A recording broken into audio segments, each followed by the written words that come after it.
अजमाइन अम्मा बाद फ़क़द क़ाल अल्लाह तबारक व तआला फ़िल क़ुरानिल मजीद वल फ़ुरक़ानिल हमीद अऊज़ु बिल्लाहि मिनश शैतानिर रजीम बिस्मिल्लाहिर रहमानिर रहीम।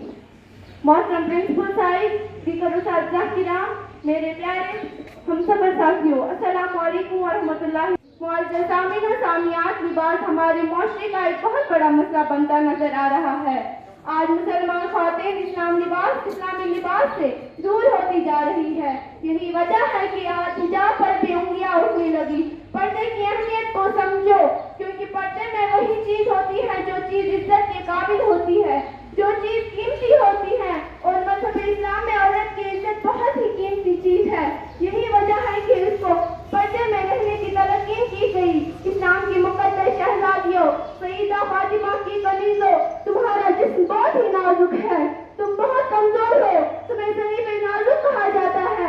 मर्द तो मर्द है, अगर अल्लाह अपना अज़ाब पत्थरों और पहाड़ पर भी डाल दे तो पहाड़ भी अल्लाह के अज़ाब को बर्दाश्त ना कर सकेगा।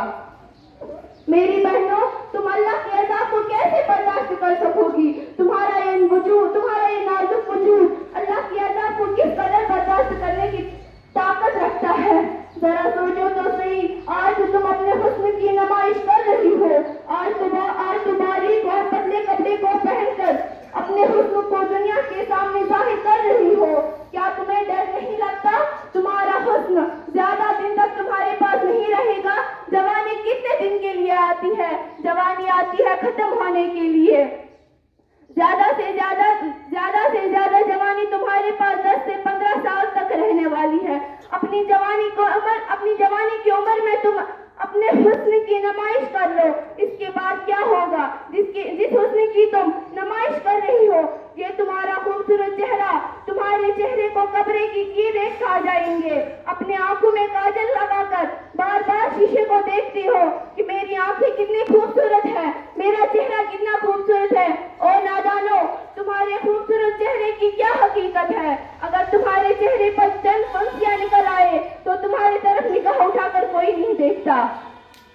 और अल्लाह अकबर, इस दुनिया के अंदर अपने चेहरे को हसीन बनाने के लिए इस कदर एहतिमाम करती हो और खूबसूरत चेहरे पर इतना एतराती हो, ये तुम्हारा खूबसूरत चेहरा कब्र में 3 दिन के अंदर बिगड़ जाएगा। 3 दिन के अंदर इसे कब्र की मिट्टी खा जाएगी। हजरत सईद इब्न मसीम रहमतुल्लाह फरमाते हैं कि जब मैं अली मुर्तजा के साथ एक कब्रिस्तान में गया, मैंने देखा कि अली मुर्तजा ने कब्र वालों को सलाम किया और फिर पूछा कि तुम्हारा क्या हाल है? तो एक कब्र से आवाज आई कि अली, क्या पूछते हो? जिस खूबसूरत बालों को हम दिन में कई मर्तबा सवार करते थे, वो बाल हमारे खोपड़ियों से जड़ गए हैं। जिन आंखों पे हम फख्र कर रहे थे, उन आंखों के गोले बह कर गालों से गिर रहे हैं। जिस चेहरे और गालों की सुर्खी पर हम इतराते थे, उन गालों के गोश्त को कीड़े ने खाना शुरू कर दिया।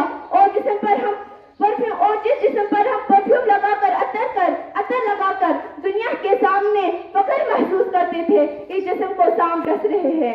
ऐ अली, अब हम तुम्हें क्या कहे? अब तुम्हें क्या हाल सुनाए? सईद फातिमा की कनीज़ों, अपने बड़े बालों की नुमाया करने के लिए इस कदर सरकीदा नजर आती हो।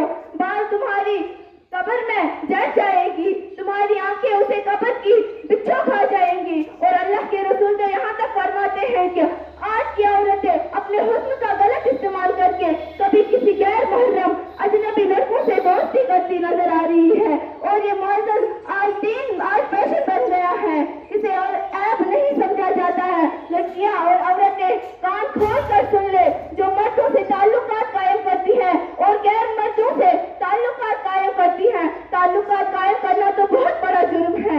अगर एक मर्तबा किसी एक औरत ने गैर मर्द के हाथ में अपना हाथ भी दिया होगा तो इस औरत पर अल्लाह के कब्र में 99 सांप मुसल्लत फरमा देगा। और इसमें से एक सांप की ताकत का आलम ये होगा कि वो सांप अगर दुनिया में सांस ले तो उसकी सांस की गर्मी से पूरी दुनिया के इंसान मर जाएंगे। और अगर वो सांप किसी पहाड़ पर अपनी दुम मार दे तो पहाड़ रेजा हो जाएगा। इतना ताकतवर तो वो एक सांप है। तो ऐसे 99 सांप इसके कब्र में डाल दिए जाएंगे। अल्लाह अकबर, जिसने एक मर्तबा अपना हाथ किसी गैर मर्द के हाथ में दिया होगा तो उसका अंजाम होगा عورتی کو فیشن سمجھا جا رہا ہے. بچیاں سر دج کر اسکول اور کالج پر رخ اس لیے کرتی ہیں تاکہ لڑکے انہیں دیکھے, ان کی طرف متوجہ ہو.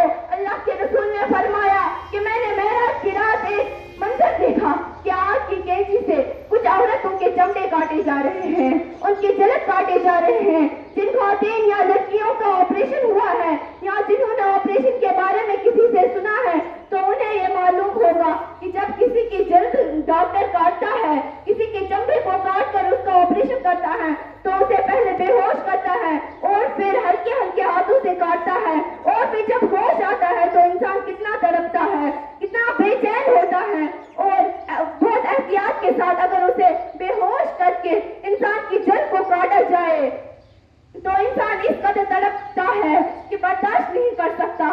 تو میری بہنوں ذرا سوچو تو صحیح کہ اگر آگ کی کینچی سے عورتوں کی جلد کو کاٹا جائے گا تو پھر ان کا کیا عالم ہوگا. اللہ کے رسول نے فرمایا کہ میں وہ منظر دیکھ کر بہت بے قرار ہو گیا. میں نے پوچھا جبریل یہ کون عورتیں ہیں, ان پر یہ عذاب کیوں ہو رہا ہے؟ جبریل امین نے کہا یا رسول اللہ صلی اللہ علیہ وسلم یہ آپ کی امت کی وہ عورتیں ہیں جو اس لیے بن سور کر کے نکلتی تھی کہ غیر مردن کی طرف متوجہ ہو, ان کو دیکھے, اس لیے یہ سزا دی جا رہی ہے. اللہ اکبر. اسلام کی مقدس شہزادیوں, تم فیشن پر عمل کرنے کے بعد بہت زیادہ کامیاب نہیں ہو سکتی, بہت زیادہ کامیاب نہیں ہو سکتی. اور دنیا اتنی بدترین جگہ ہے کہ اب یہاں کوئی کسی کا نہیں ہو سکتا. جب تک تمہاری جوانی تمہارے پاس ہے, ہر آنے والا تمہارے قریب آنے کی سوچے گا اور تمہارے حسن کو بھول کی طرف نازک کے حسن تمہیں اللہ نے عطا کیا ہے, اس کو مثل دینے کے بعد وہ ایسا غائب ہوگا کہ تم ساری دنیا اسے ڈھونڈتی رہو گی مگر وہ تمہیں نظر نہیں آئے گا. آج کل یہ باتیں بھی سننے میں آ رہی ہیں کہ یہ چیز بھی فیشن بنتی جا رہی ہے کہ ایک عورت اپنے شوہر کے ہوتے ہوئے دوسرے مردوں کی طرف نگاہ کرتی ہے اور دوسرے کے بہلانے پھسلانے پر, کبھی زیورات کی لالچ پر, کبھی دولت کی لالچ پر, کبھی گاڑیوں میں گھمانے کی لالچ پر عورتیں پھسل جاتی ہیں. اور دراصل غلطی صرف عورتوں کی نہیں ہے, اس لیے یہ عورتیں ناقص العقل ہیں. یہ سب سننے کے بعد ہمیں اللہ تعالیٰ اس پر عمل کرنے کی توفیق عطا فرمائے. آمین.